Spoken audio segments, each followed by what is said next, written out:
Hey everybody, and welcome back to Sip and Talk. All right, so have you ever noticed like how every country seems to be like super proud of their culture these days? Yeah, it's almost like a competition, you know, know. like who's got the best food or the coolest music or like the most amazing art. Yeah, right.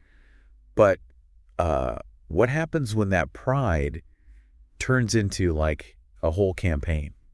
That's interesting. And that's kind of what we're looking at today. Okay. This idea of cultural confidence. I like it. Especially like how it's playing out in China. Fascinating. I've got a whole stack of articles here. And oh, wow. yeah, they're talking about everything from lay it on me. Like pushing Chinese holidays globally to this whole Confucius Institute thing. Oh, yeah, the Confucius Institute. Yeah. That's a really interesting example, I think. Yeah. It's like this network of like cultural and language centers funded by the Chinese government, and they've been popping up like all over the world, you know, on campuses. Yeah. And on the surface, it seems kind of harmless, right? Right. But some countries are getting a little worried. Oh, really? Yeah, they're like, wait a minute.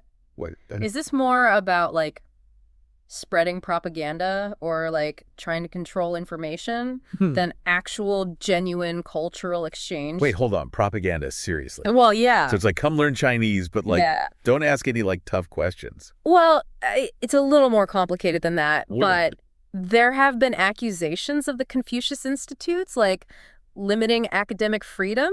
Oh, wow. And even some whispers of espionage.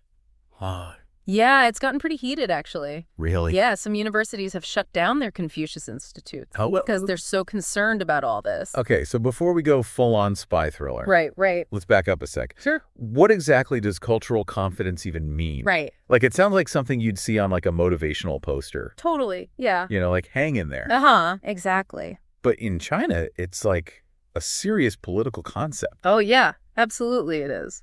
It's about having this like strong belief in your own culture and values, you know, like a deep sense of pride and identity. And they even have these 4 self-confidences that they talk about. Oh, really? Yeah. Confidence in their path, their theories, their system, and of course their culture. Okay, so it's not just like liking your traditional clothes or music. It's like a whole political thing. It's a whole thing, yeah. Wow. It's about projecting China's cultural influence on the global stage. Okay. You know, and it's really tied to their historical context and their modern ambitions. Right. Like after feeling like they were playing catch up to the West for centuries, right. Now China's like, hey, you know, we've got this rich history and this vibrant culture, and we're not afraid to like show it off. Okay, I get that. Yeah. But here's where things get a little confusing for me. Okay. We're seeing all this emphasis on traditional Chinese culture in their media. Like, have you seen that show, The Longest Day in Chang'an? Oh, yeah. I love that show. It was a huge hit. Yeah. And even their sci-fi is booming. Really? Like The 3-Body Problem. Oh, yeah. It's like an international bestseller. I know. It's everywhere. It seems like they're really pushing their own stuff. Oh, absolutely. You know? Yeah. They're even changing place names back from English to Pinyin. I noticed that. Yep, it's all about like asserting their own linguistic identity and cultural norms. It's fascinating, right? Yeah, so it's like China proud all the way. But then on the other hand, some of their biggest brands are straight up copying Western names. Oh, yeah. Like Sogu. Come on. I just Google with a Chinese accent. I know, right? And don't even get me started on Xiaomi's My Phone. Oh, yeah. It's like they're trying to win the cultural confidence game by playing by someone else's rules. Yeah, that's a good point. It's like... It is a bit of a paradox, isn't it? It is. It's like they're saying we're confident in our own culture, right? But we're also going to borrow heavily from yours. So what's the deal with that? Well... Are they just trying to like have their cake and eat it too? Maybe there are a few ways to look at this. I think one is just pure market strategy, right? Western brands have global recognition and appeal. Sure. So by mimicking their names, these Chinese companies might be trying to tap into that existing market and gain a foothold quickly. So it's less about cultural confidence and more about marketing confidence. Yeah, you could say that.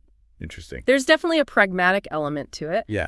But another factor could be that early on, these companies just didn't have the resources or the design expertise to create truly unique brands. Right. So imitation becomes like a shortcut, you know? A way to get their products out there Yeah. without starting from scratch. Yeah. It's like learning to draw. by tracing over someone else's work before you develop your own style. Exactly. And then there's the cultural aspect. Okay. Even with this push for cultural confidence, there might still be this lingering feeling that Western things are somehow superior. Uh-oh.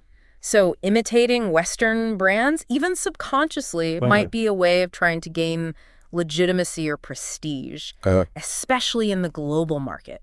That's really interesting. It's complicated. It's like this internal conflict, you know, between wanting to assert your own cultural identity, but still feeling the pull of outside influences. Absolutely. So we've got China actively promoting cultural confidence. Yeah. But sometimes in ways that seem a bit contradictory.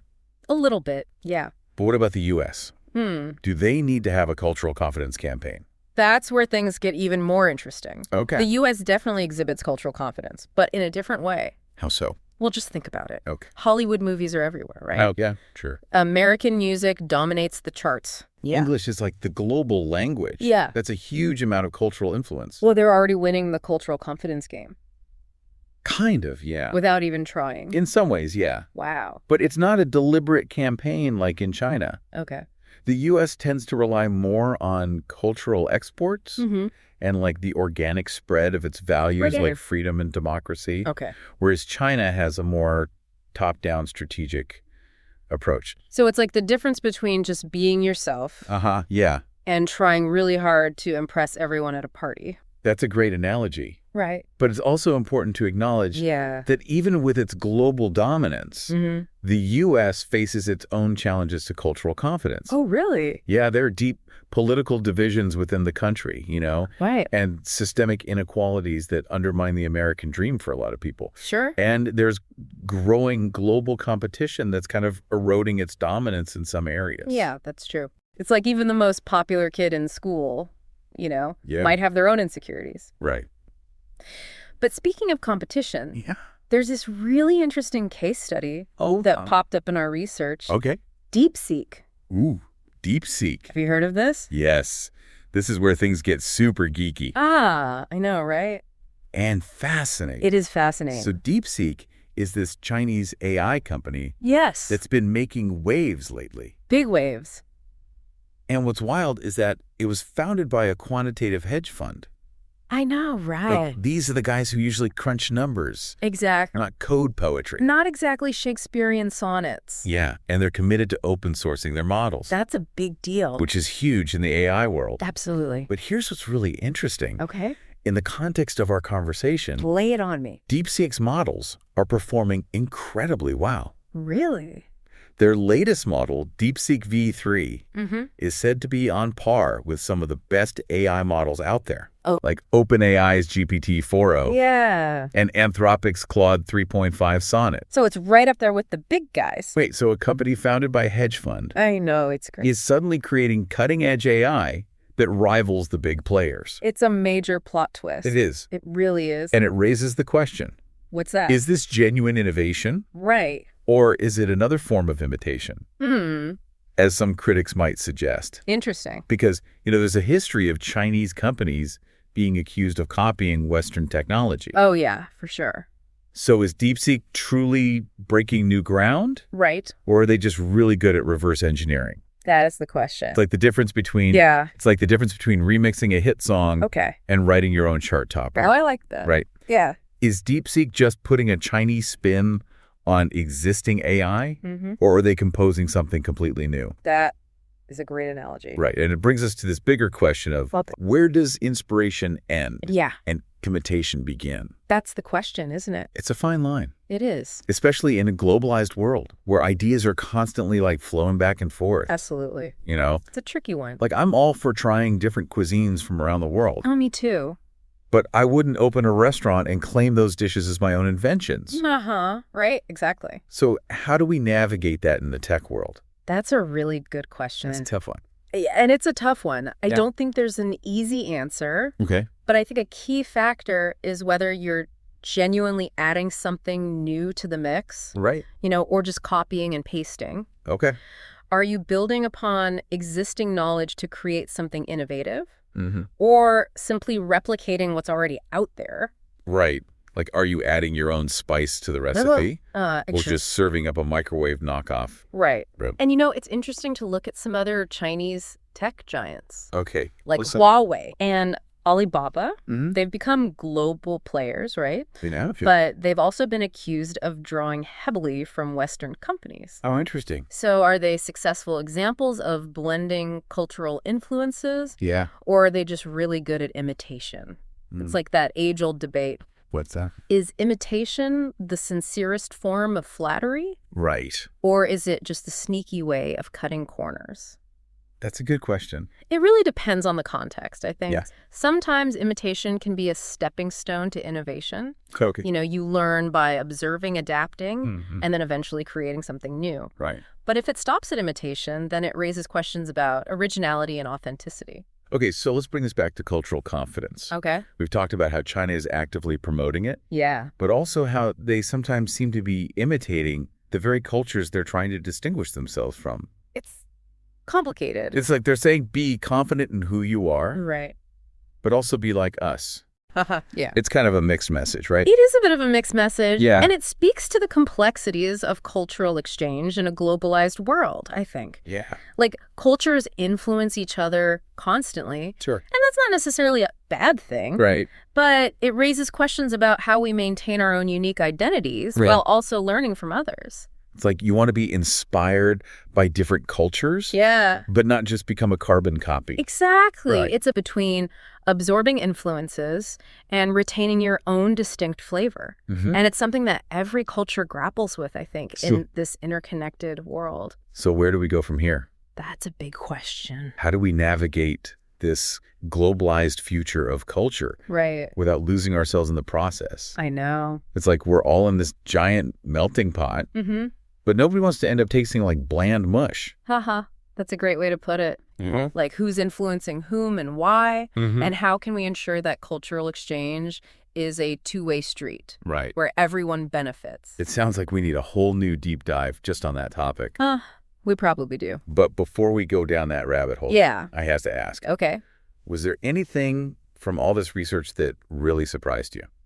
What really struck me is how cultural confidence isn't just a feel-good slogan. Yeah. It's a powerful tool that can be used to shape perceptions, influence policies, and even drive economic growth. Oh, wow. It's fascinating to see how it's being used, both for good and for, well, maybe not so good purposes. It's kind of like cultural confidence can be a superpower. But like any superpower, it can be used for good or evil. Exactly. And it's up to us as informed citizens to understand how it's being wielded. Yeah. And to hold those in power accountable. Okay, that's a lot to ponder.